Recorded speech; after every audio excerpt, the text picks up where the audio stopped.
How you feeling, Forrest? Phenomenal. Best ever. Forrest, this being the third fight with Tito, one of the interesting things about this trilogy is that it spans so many years, so it really provides an interesting retrospective for both of your careers. What would you say is the greatest evolution you're bringing into this third fight compared to your first meeting and even more recently your second one? Well, there's a lot of, is that kind of like a technical question? Things I should have changed? Stand lower, I stand way too high. Kick from a better base. Sit down when you throw punches more. Some things I've tried to work on. I've worked wrestling a lot, so we'll see what happens with that. One thing I've noticed about working wrestling is your body does not like it. The body hates to wrestle. It turns out it's a weird thing. How has it been having this long camp? Like you said, you thought the fight might have come earlier in May. So how have you, kept your body intact through that? I don't train I train more, but not not as much. Does that make sense? Guys like I train 4 hours a day. I train 4 hours a day. We're counting stretching. We're counting showering. I spend like my wife. Yeah, my wife will tell you it takes me 8 to 10 hours a day to work out. But you go into 2 or 3 different gyms. Your body's only got so much. Your conditioning has been great, though. I've seen you throw down a few different times, getting your sweat on there. It seems like you've been taking conditioning to the next level. Well, that was never really been a problem, so I don't want it to be a problem. I don't want to have any doubts in my mind if the fight's going to go a certain way. To be comfortable that I can throw everything I have, and then still, if it doesn't work out for me, I don't finish him, I can still kind of sit back and catch, recover. I heard around town that you're doing some yoga and hot Pilates also. How's that helping you? I do a little yoga, a little hot Pilates. I like it, a little more flexible. It helps the body. It's almost like takes a workout away, You work out, you're all beat up, you do yoga, you do a little hot Pilates, you feel, better. And now that core strength is really that's gonna be the difference. I've really tightened up my core. Are you afraid that Tito's maybe gone a little Rocky IV, training up in his cabin by himself in Big Bear? I'm prepared for it. I knew when this deal started to go down that he was serious, that this was, different, that I know how it is now to be a father and hey, I'm gonna leave my kids for 9-10 weeks. That sucks. You don't want to do that, 2 days you're like, I love it. Day 3 you're like, so.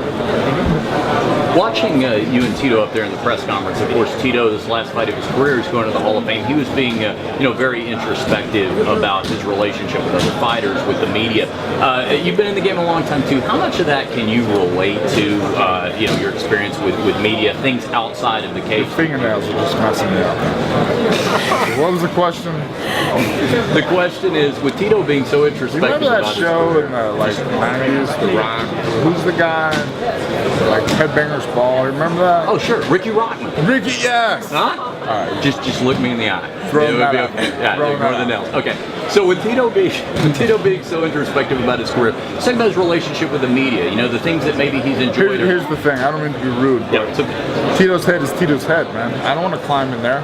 And there's not enough room, believe it or not, for me to climb in there either. I just wonder if he's got a lot going on.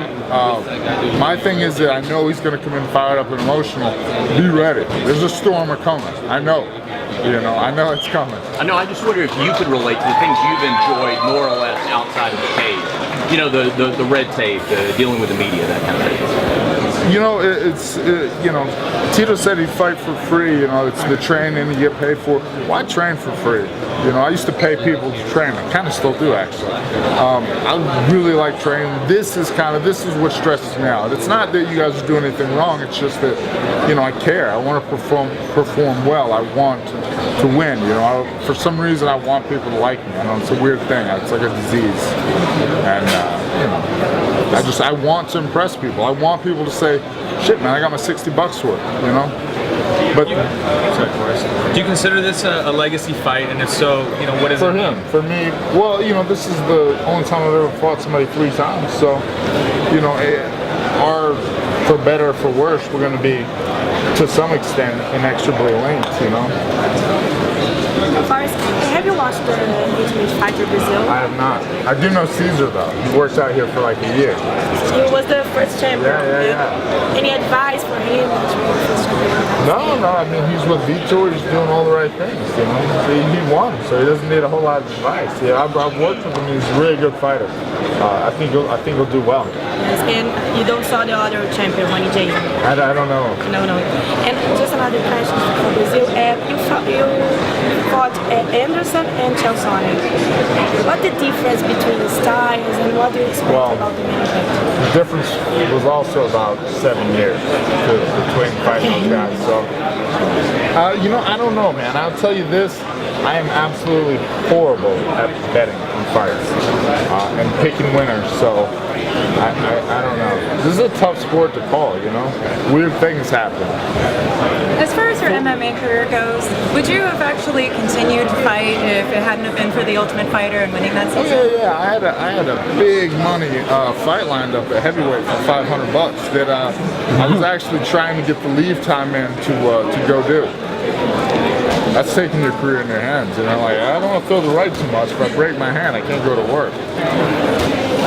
Last time you fought Tito, I ran into you about 2:30 a.m. at the BLT Burger in the Mirage. Is that the best late night munchie destination in Vegas? Late night, probably. Thank you, sir. That's the most important question. I'm a big pound. I love those burgers. Where's that one at? I think it's in the Red Rock. Okay. I like those gourmet burgers. I've never liked hamburgers. I don't touch fast food. Those gourmet burgers, man, they're really bringing it. And you can get them without the bun. Just like some meat with some good cheese and some like the vegetables they roast. Oh, it's so good. Last question right here, Gabe. Forrest, Last Randy question. says that sometimes after trilogies, the fighters can be, you know, enemies, friends, or neutral. Where do you think you and Tito will sit after this fight? I'd like to think we have mutual respect for each other. Is that? You ever gonna be hanging out? No, I mean we just don't have that much in common. You know, it's not whether I like him or dislike him. I respect him, and I respect him as a person and as a fighter. That don't mean I like him though. You know, it's like I've got nothing bad to say about the guy. I was actually I've noticed a couple years ago there was a little kid and he was real nice. You know, he took the time. He was real nice to all the younger fans. You know, so you know. I don't know, sometimes he says ridiculous things, but I mean, come on, look at me. I said I was going to kill myself if I lose the fight. I can't really, you know, blame people for saying ridiculous things. Thanks, guys. Thank you, Forrest. Enter code HUB749 for a domain name discount and enter the codes below for other great discounts from GoDaddy.com.